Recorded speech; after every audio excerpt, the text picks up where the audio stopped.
अजमेर की दरगाह को लेकर के जो विवाद चल रहा है, हमारे साथ बातचीत करने के लिए मौजूद हैं ओवैसी साहब। सर, जिस तरीके से अजमेर की दरगाह को लेकर भी अब उसी तरीके की याचिका दायर हो गई है और सुनवाई की मांग की जा रही है। देखिए, जब बाबरी मस्जिद राम मंदिर का जजमेंट आया, मैंने उस वक्त ऑन रिकॉर्ड कहा था कि इसके बाद सुप्रीम कोर्ट के ऑनरेबल जजेस ने जो फैसला दिया, उन्होंने एक दरवाज़ा खोल दिया। इस तरह की आस्था की बुनियाद पर सब केसेस पड़ेंगे और सच साबित हो रहा, अफसोस के साथ कहना पड़ रहा है। आगरा की जामा मस्जिद के ऊपर एक केस पड़ गया, सलीम चिश्ती की दरगाह पर कहा दरगाह नहीं है। अब ख्वाजा अजमेरी के दरगाह जो 800 साल पुरानी दरगाह है जी, उसके ताल्लुक से कहा जा रहा है कि दरगाह नहीं है, कोई और चीज़ है वहाँ पर। 800 साल से दरगाह शरीफ है।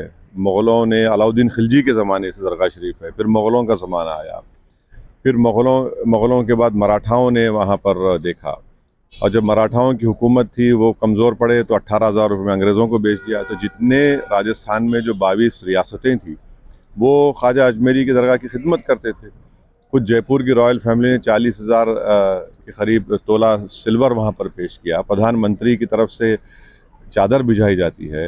हमारे अतराफ़ के 2 पड़ोसी ममालिक का ऑफिशियल डेलीगेशन वहाँ पर जाता है।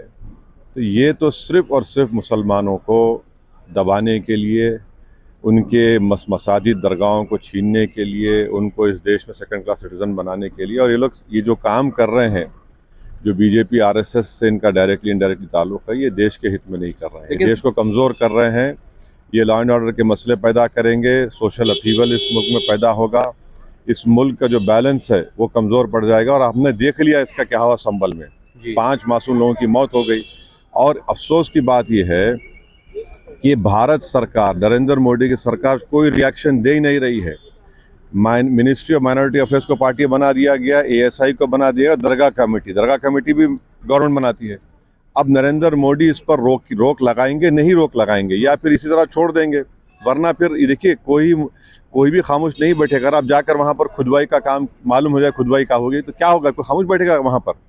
लेकिन सर, जो भी मामले हो रहे हैं वो कोर्ट के जरिए, कोर्ट के जरिए हो रहे हैं, तो कोर्ट को, सुप्रीम कोर्ट का जजमेंट क्यों नहीं मानती राम मंदिर बाबरी मस्जिद का, जिसमें कहा गया है कि places of worship act 1991 Bharat के बेसिक स्ट्रक्चर के संविधान ताल्लुक है।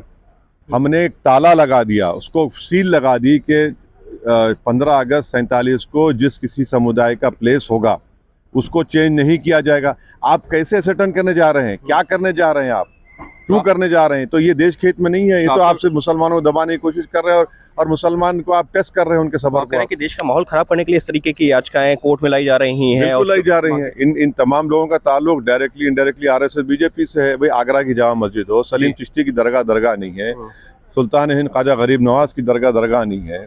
हाँ, आप संभल की जामा मस्जिद के ऊपर चले आ रहे हैं। तो क्या हो रहा है फिर ये?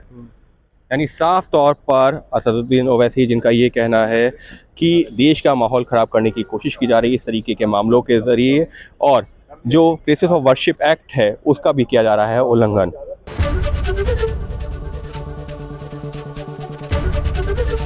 एबीपी गंगा, खबर आपकी, जुबान आपकी।